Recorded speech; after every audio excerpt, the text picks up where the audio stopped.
Welcome back to the Inside Scoop, August 29th, 2025. Boy, I'll tell you what, this year is flying by.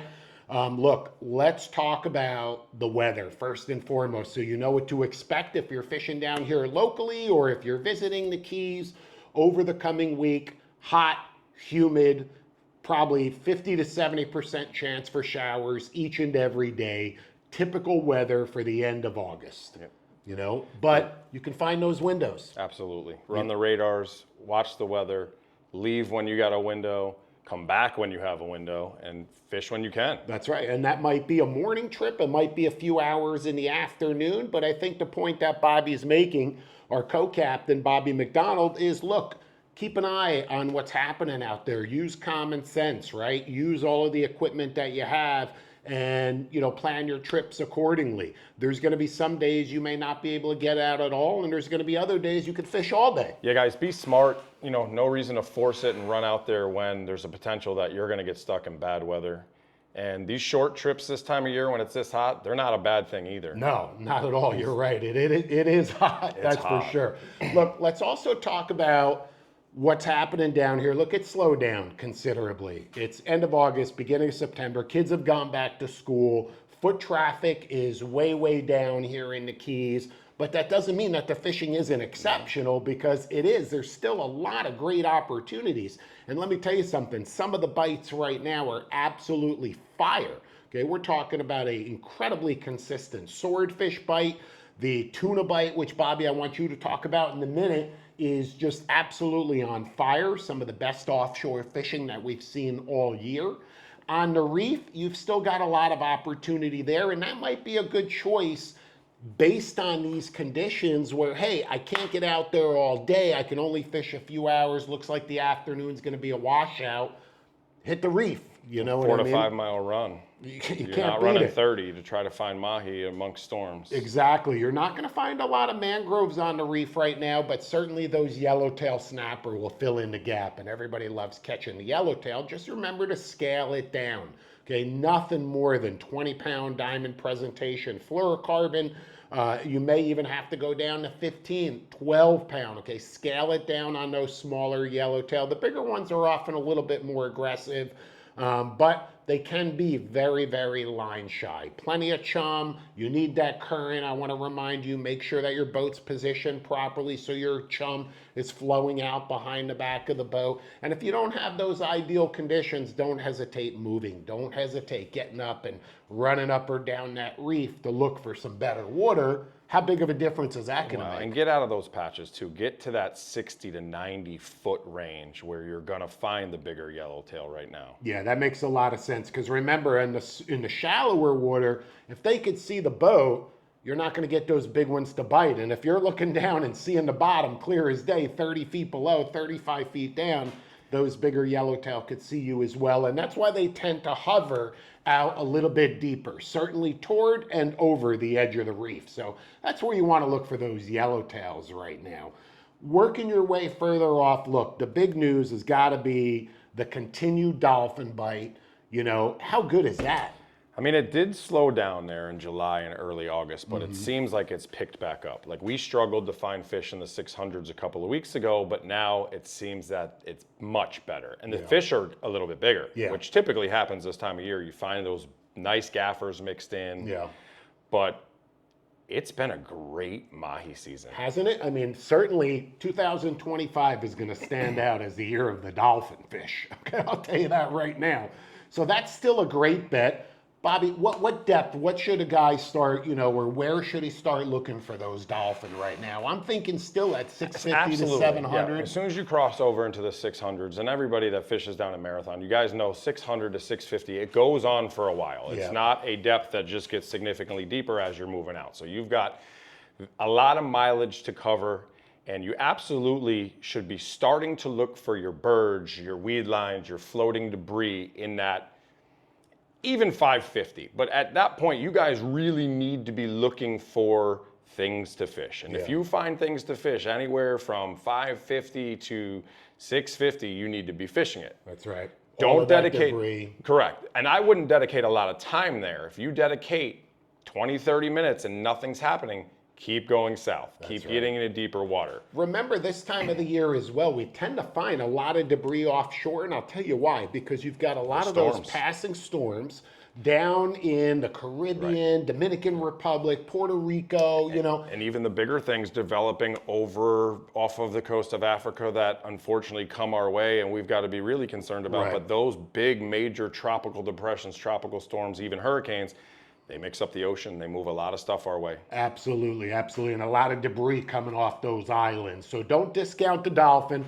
Further offshore, you know, you make your way out to the humps, and let me tell you something, that blackfin tuna bite out at the humps, is that fire or on what? fire. And sizable fish. So if you guys are gonna run out to the humps looking for those tuna, remember, you wanna bring the bigger fish up. They're not gonna come up like the smaller fish, so you're gonna have to work at it. Pilchers are the name of the game, as always.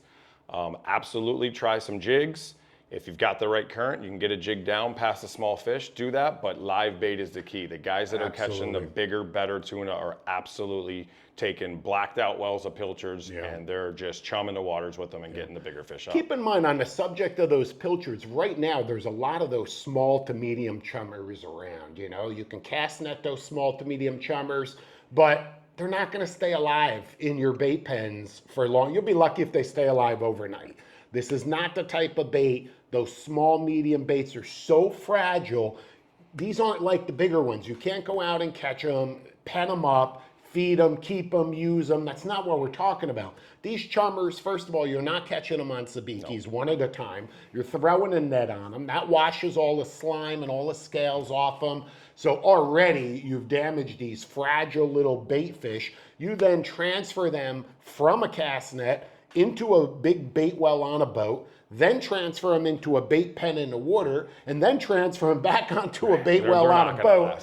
They're not going to last. And before you go to use them, you're going to pull your pen, your trap out of the water. And let me tell you something, they're all going to be lying on the bottom, dead as a doornail. And guys, think about this too. Like every time you grab a pilchard, what's in your hand after you've baited your hook? You've got scales in your hand. Well, those scales are in that water.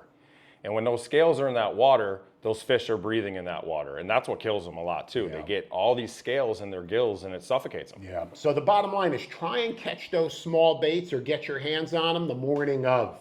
Okay, that's going to make a huge difference. Fresh, live. Otherwise, what's a sense?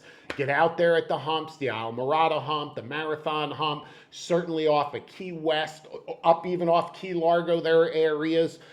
Get out there on the structure, find the birds, throw those liveys out there, and I'm telling you what, you're going to get those tunas busting behind the boat. And how much fun is that, right? Watching those blackfins blowing up on live baits. That's one of the most exciting fisheries that there is. And typically here throughout the Keys, a lot of those tunas out at the humps have been that football size, smaller. But as Bobby mentioned, we are seeing some bigger fish mixed in there. So that's always nice as well, right? Don't be afraid to troll it. You know, if you've got to go out with multiple tactics, you're going to run almost 30 miles offshore. Don't just think that, hey, if I have pilchards, I'm going to get them. Right. You know, go out with the mindset that maybe I have to jig. Maybe I need to live bait. Maybe I have to troll a couple feathers. That's right. But be smart when you're out at the hump. Figure out what the patterns are. Follow what the other boats are doing. Well, the boats that are doing it correctly anyway. Right, that's right. And troll it the right way, back and forth on the outsides. And don't get carried away, right? You don't need to go out there and pull 10, 12 lines. 2 lines. Literally, dude, you can get out there on these humps and troll 2 feathers or 2 small lures fast, way behind the boat. Gives you a lot of flexibility, right? Gives me a lot of maneuverability to get around that hump, to troll in the right area, zigzagging through any other boats that are out there. Okay, that's huge. And to be able to control my spread. I'm only trying to catch 1 fish at a time. And if I double up, you know what? Great. How much fun is that? I don't need to catch more than 2 at a time. You're only allowed 2 blackfin tuna per person. Okay, so, which by the way, I want to mention that limit, those blackfin tunas, you know, I mentioned this in earlier reports that I'm really getting deeply involved with, you know, NOAA and the National Marine Fisheries and the South Atlantic Fisheries Management Council.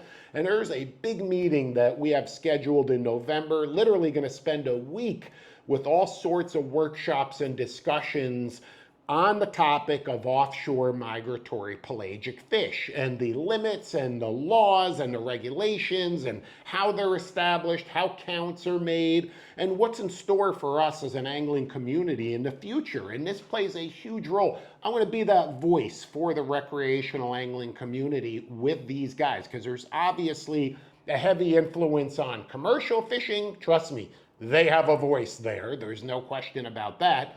But the recreational angling community, I feel like there's a gap. I feel like a lot of these individuals that are making these laws that are, saying, hey, this is what it should be, they're not even out there on the water. They're not seeing what you and I are seeing, okay? And I think that we need to share that. I know that we need to share that, and that's what my involvement's going to be all about. Well, look, regardless of what comes out of this, I give them a lot of credit. They approached you, and they want your opinion because this is what you do every day. So they're looking for the recreational angler to have a voice and consider what we have to say. So I think that's a start in the right direction. Absolutely. They're not just shutting us out. Right. They're not just saying, hey, it's one way or, no way. They actually do care. They do. Well, it seems like they do care, and that the door is open now for us to walk in and say, hey, look, let's talk about the red snapper fishing. Hey, look, let's talk about the snowy groupers and the tile fishing, here on the Atlantic side, what a short window we have and how they don't correspond with each other. Hey, let's talk about the blackfin tunas, because I have to be honest, I got to tell you, running 30 miles offshore to be able to harvest 2 blackfin tuna, that's a tough thing right there, especially when there's tens of thousands of them all around the boat blowing up, and you have to question who's making this law, and is it the right law? That's an interesting limit too, right? Because it's one of those weird limits where it's 2 per person or 10 per boat, but whichever's more. Well, it depends on how many anglers you have on the boat. That's what it boils down to. So for example, if you have 5 anglers on the boat, of course, you're allowed 10 blackfins. If you have, whatever that number is, it can't exceed 10 per boat. So you're never coming home with more than 10 tunas per boat. And yes, look, if they're all in that 20 to 30 pound range, great, you load it up. You're not going to do that. Not here, not regularly, okay? I promise you that.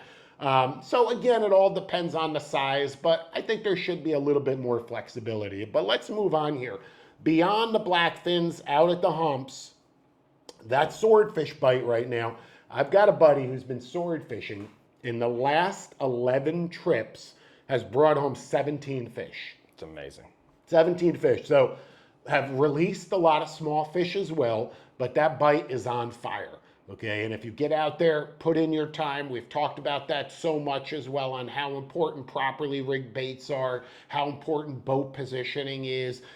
Daytime sword fishing is, without doubt, the most technical of all fisheries that there are. The hardest. The hardest. But it's also the most rewarding. And every time you drop that bait down, I'll tell you what, you never know what sort of sea monster you're going to connect with. That bite has been super hot in 1,600 to 1,700 feet. But of course, shallower, 1,550, 1,575. Deeper, 1825. Don't hesitate drifting, meandering into those depths, because you may get bit. You may get, bit anywhere along that line. We've got a phenomenal sword fishery right here off the Middle Keys, but it continues all the way up the line. Guys out of Key Largo that are dialed in are catching them. These fish are moving up and down the edge, okay? You're literally migrating along basically the same highway. So as long as you're anywhere on that highway, regardless of what exit you're coming in on. And we see it with a lot of, you think 70 to 80% of the swordfish we catch, they're migratory fish. They've got the lines all through them. Yeah, they're moving. They're definitely moving. And certainly up off areas like Fort Lauderdale, you've got nursery grounds where the fish are staged, a little bit more. I believe that fish will stage here off the Middle Keys as well. We have such prime habitat, really good food sources. But that's something that you should definitely consider. We've talked about that, and that bite continues to go on. Let's talk about bottom fishing, okay? Deep dropping. Again here, and I say bottom fishing way offshore. Here, our tile fish, our snowy groupers are closed. Yellow edge grouper, interestingly, is open. It's open. But yet, we target those fish in exactly the same place and techniques and tactics as the tilefish and the snowy grouper. So, that makes it a little kind of fishy, so to speak. It makes it harder for you and I to justify going out in those grounds to look for that one fish mixed in with the fish that we can't catch. And we all know that if we catch those fish we can't catch, it's very disheartening to let them go because they're probably not going to live. Right. I could tell you, even with a descending device, watching a big, bloated, snowy grouper go back to the bottom, his eyes are the size of tennis balls, his butt's out, it just doesn't really look like he's going to make it. He's shark bait. Yeah, he's shark food for sure. But anyhow, look, there are some spots where we've had excellent success with solely yellow edge grouper, so don't hesitate hitting those. But if you're going to deep drop right now, the target's going to be the queen snapper. The target's going to be the black belly rosefish. There's plenty of those offshore. And surprisingly, the barrelfish, right? And that's what's really exciting. We're really seeing that fishery come to life. We're seeing more and more anglers targeting this exotic, mysterious, deep water fish. We also have a trip tomorrow specifically targeting the barrelfish. Okay, what an absolutely awesome deep water game fish. I don't think it gets the recognition that it deserves, the attention that it deserves, and they're hard to catch. They're hard to find. They're hard to catch, and maybe that's why. Okay, but if you look for that right structure, if you look for structure in 800 to 1,200 feet of water, depending on where you are, anywhere from Key Largo to Key West or beyond. Okay, the barrelfish are going to be a deep water fish. Don't look for them in 500 or 600 feet unless you really have the ideal scenario. There's some edges off Isle Morada in that depth that do hold some barrels, but most of that fishery, use 1,000 feet as your, we'll call it guideline, okay, as your guideline. Very deep, right on the bottom, strong fish, has a lot of slime, one of the very slimy, unbelievably slimy, okay? It just extrudes out of their body, the slimiest fish in the ocean. But fantastic eating. If you guys haven't eaten barrelfish, it's in my top 5 for sure of edible fish. No question. It's kind of like a mix between a shrimp and a lobster. Now, here's what's interesting. There's not a lot of regulation on these fish, but you really don't need a lot of regulation because there's not a lot of guys targeting them.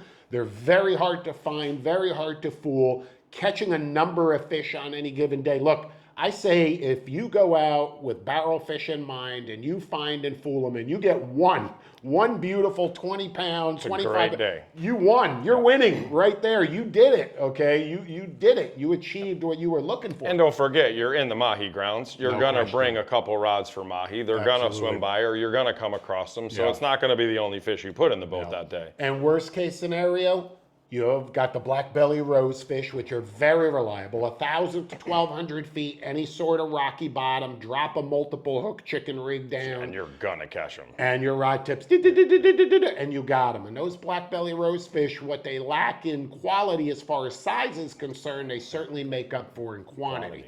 Schooling fish, very easy to catch. We'll eat just about anything, with squid being the #1 bait. Nice, beautiful white meat fillets that are ideal for ceviche. Okay, I think that's the best way. Or even to fry those up. Doesn't freeze very well. No, eat them fresh. Eat it fresh. Doesn't freeze very well because a little bit soft and mushy, but a fantastic target and a day saver out there. Okay, and you may even come across something really exotic. A splendid Alfonsino, a beardfish, okay? There's some really cool exotic deep water predators out there where if you put in enough time, you're gonna pick one of those off every now and then. So there's some great targets out there. And I wanna tell you, on the subject of barrelfish, because this is something that we're real excited about and gonna be spending a lot of time doing this, but I want to talk to you about one of the advantages that we feel we're going to put in play, and that's that micro-braid. It's the diamond micro-braid, okay? A lot of guys are going out there targeting these barrelfish, deep water fishing 65, 80-pound braids, something in that range, 5 to 8 pounds of the lead. standard deep drop, bent butt Heavy rod, stuff, drop it down to the bottom. And yes, they're getting bit, they're catching fish. It's a lot of fun. There's no question. However, taking it to another level, under the arm, increasing the sport, lighter tackle, more sensitive tackle, but you need braid that you can count on. You need line that's incredibly thin, which will allow you to fish lighter lead. And that's where that micro-braid comes into the equation. You know, we'll typically fish 30-pound diamond braid on our deep drop outfits, which you may be saying, wow, that's already light. But we're stepping it down even more, okay? We're gonna stick with the 30-pound class, but with that apex, with this micro braid, the 8X apex, it's a fraction, okay? It's more like fishing 20. So the diameter of the line is like 20-pound test, but yet we have the insurance, the strength, the durability of 30-pound. And let me tell you something, we've tried. You can't break this. You can't break this stuff. No. It's incredible. It's truly amazing what they've done here. Amazing. They've taken, you know, a 30-pound class line, a braid, and made it the diameter of 20, and smoother. It is going to be a massive game changer. No question. Smoother. Okay, it's smoother. And while you may not think that that makes a difference, let me tell you something. It may not make too big of a difference if you have 1 foot of line out, but if you have 1,200 feet of line out, so just to get to the bottom. A lot of guys think about weight class of line because of the fish they're trying to catch, but you guys need to understand something. It's more than that. 30-pound test is plenty for a 15, 20, 30-pound barrel fish, right? Even or more. A queen. But what's more important than that to us is the drag through the water. We're fishing 900, 1,000, 1,100 feet. So what's more important to us is not only the stealthiness, but we have a lot less weight, a lot less diameter of line in the water. That's and right. When we're fishing in 3+ knots of current, that's really important. Huge difference. Another thing that we do is we break down that rig. We're not dropping down 5-hook rigs, you know, with a lot of schmeckla and glow stuff on there and 5 baits. That just creates a lot of drag in the water. And that will then require you to fish more lead to keep that rig on or near the bottom. And that then requires you to fish heavier line, and it goes up from there. You can kind of follow it. We're doing the opposite. We're scaling down. We want it more sporty. We want it more effective. I want to feel every bite. Okay, so in order to do that, I've got to fish less hooks. I've got to create less drag.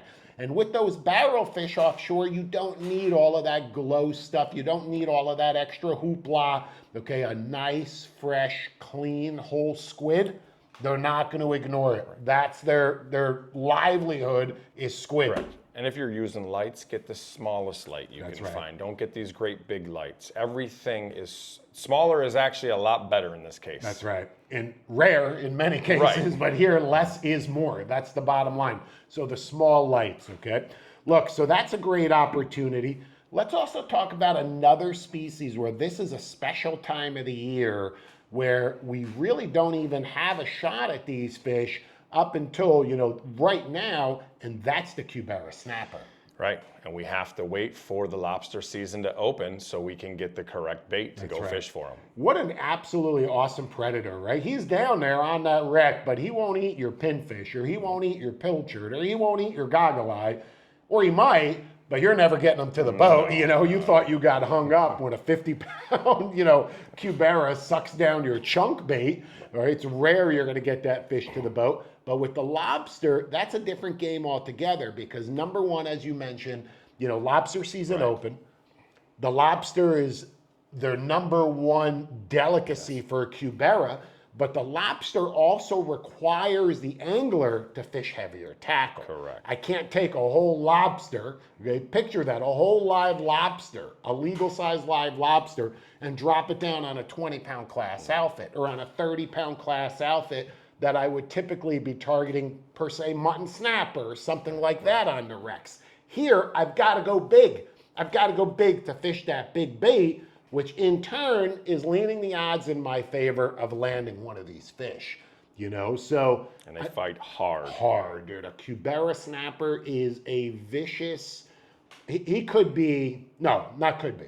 This is the meanest of all snappers. Agreed. This is the snapper of all snappers, like the king of the pride, so to speak, is a Cubera. Huge fangs, vicious, will fight you till the bitter end, okay, no question, hard fighting fish, and they make you work for them because when is that bite best? Is it middle of the day? Absolutely not. Right? You're going out at night. You're going out at night. So you've got to catch the live lobster, you've got to have the right tackle, and then you got to go out at night. and you got to fish at night. Which isn't, again, a bad thing this time of year because it is so hot during the day. So that helps. And look, guys, I'm not saying that they can't be caught during the day. Of course they can. Okay, of course they can.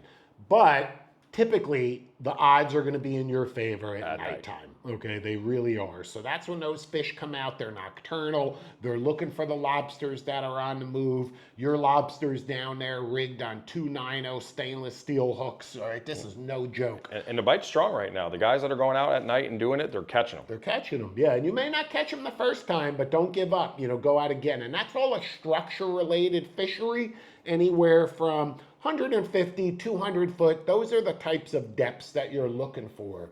It seems to peak. There's some wrecks in the middle keys here. There's some spots up, you know, in the north or in the upper keys, but certainly off Key West. And as you work your way out to the dry Tortugas, you're in Cuberoland. Speaking of the dry Tortugas, that bite is still strong. I feel like the dry Tortugas bite is always strong. Always. You know, that as long as you go out there, put in the time, something's going to come together. It's the same with Pulley Ridge, even further beyond, all right?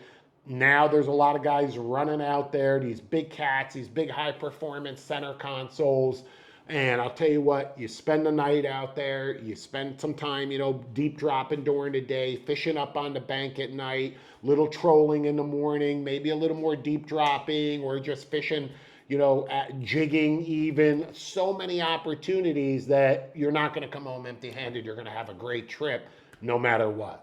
You know, no matter. It's a different world out there. It really is. Really is. So still a lot of opportunity going on down here in the Keys. The wreck fishing, I feel like, you know, gosh, how do I say this? The wreck fishing's almost always the same, meaning, yes, there's ups and downs, and there's times where, you know, fish will tend to be more piled on the structures, maybe different species. But it's like everything else, man. If you put in the time, you put in the effort, it's going to pay off. You're going to have opportunities. You're going to be rewarded. You can't catch them sitting on the couch. Well, that's for sure. And you got to fish these fisheries when it makes sense, right? If it's 110 degrees out there and there's no wind, well, you're probably not going to have much current over the wrecks anyway. And do you really want to sit out there and not move the boat? Like, get out there, do what makes sense. Bring some water on the boat because it is hot. I'm telling you, the theme of today is it's hot out there, and go fish what makes sense with the conditions that we have and just get out there. No question. So guys, look, also want to remind you, okay, the Florida Keys Offshore Fishing Academy, we are just about to officially launch. Our angling retreat is nearing completion. We're 60 to 90 days away. We're already fully booked up for or almost fully booked up for this upcoming wahoo season on extended courses and stays. We still have some single days available if you want to get in on the hot wahoo fishing that we have down here and learn some really cool tactics. These are not charters. These are hands-on instructional fishing courses designed for you to shorten that learning curve and to eliminate empty fish boxes forever.